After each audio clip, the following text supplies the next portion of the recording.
The Bee Day. Some students my age like to play sports. Others love fashion or computer games. As for me, spelling bees are my biggest passion. Every day after school, I sit on the front steps of my house reading through my old dictionary. My training pays off when I get what my friends can hardly spell. It's 6:30 on a Friday morning. As soon as I open my eyes, I feel butterflies in my stomach. To calm my nerves, I remind myself of the fact that I'm one of the best spellers in my grade. In fact, I'm not aiming to win the national competition. All I want is to beat my biggest rival, Dan, at the school spelling bee. His passion for spelling isn't as strong as mine, but he seems to be a good speller without putting much effort into it. Actually, his true interest lies in math and science.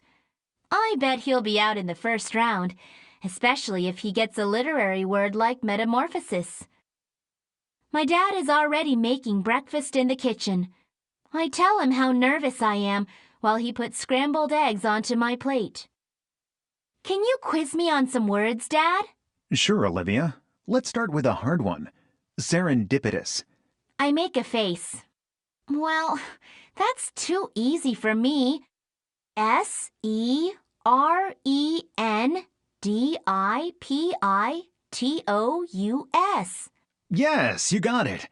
How about narcissism? Easy. Narcissism. I'm afraid that's wrong. I put down my fork. What do you mean it's wrong? Narcissism. That's how it's spelled. Sorry, dear. That's not the answer. You can look it up in the dictionary if you want. I hurry to my room and get out my dictionary. K-L-M-N.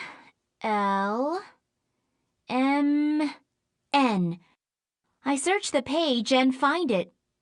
Narcissism. I close the book and walk back to the kitchen. You were right, I say sadly, sliding back into my chair. Oh, cheer up. Now you'll know how to spell it if you get it at the bee today. At school, I spend the whole morning staring at the clock.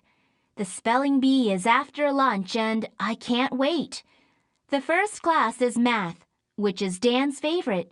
Mr. Stephen writes an equation on the board. 2A times A equals B.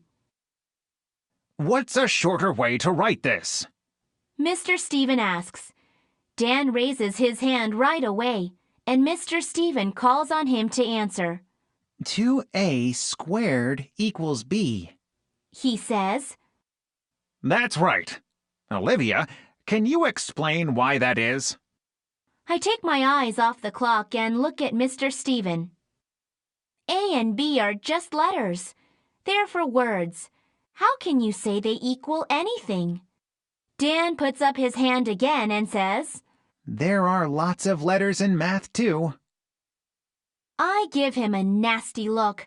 I'm definitely going to teach him what letters really are for this afternoon. Is everybody ready? The bell rings and Ms. Hawking tells everyone to gather around. It's time for what I've been waiting for all day. She reads words from the list she's holding in her hands. There are a lot of bad spellers in my class, so they start dropping out of the competition. After 3 rounds, only 4 students are left. Finally, by the 5th round, it's narrowed down to just me and Dan. Olivia, your next word is studious, says Miss Hawking. Studious. Studious. I say confidently. Excellent. Now for you, Dan. Tedious.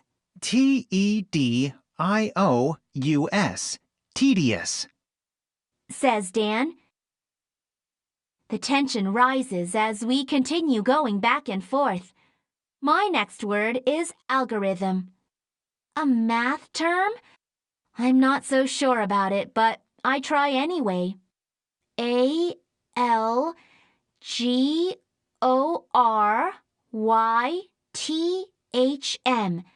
Algorithm. I say, I'm sorry, Olivia, but that's not correct. It's I instead of Y. If Dan gets his next word right, he'll be the winner. Dan, your word is narcissism, says Miss Hawking. I can't believe it. I know that word. It's the word I couldn't spell this morning. I bet Dan won't get it right either.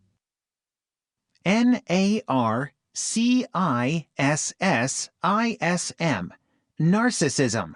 He says boldly. My heart drops in disappointment. It's over. He's won. Congratulations, Dan. You are the winner. Miss Hawking announces happily, and a huge smile flashes across Dan's face. I start to zigzag back to my seat, and then I feel a hand on my arm. Hey, you did a really good job, says Dan, holding out his hand to shake mine.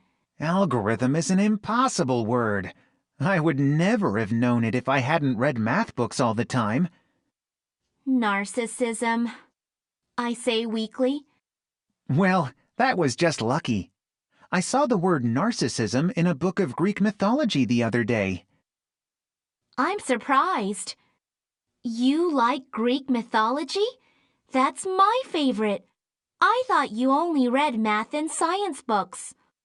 I usually do, but I also enjoy reading myths. They're related to science in some parts. I've never thought about that, I say with a smile. Dan smiles back. I guess Dan and I have more in common than I thought.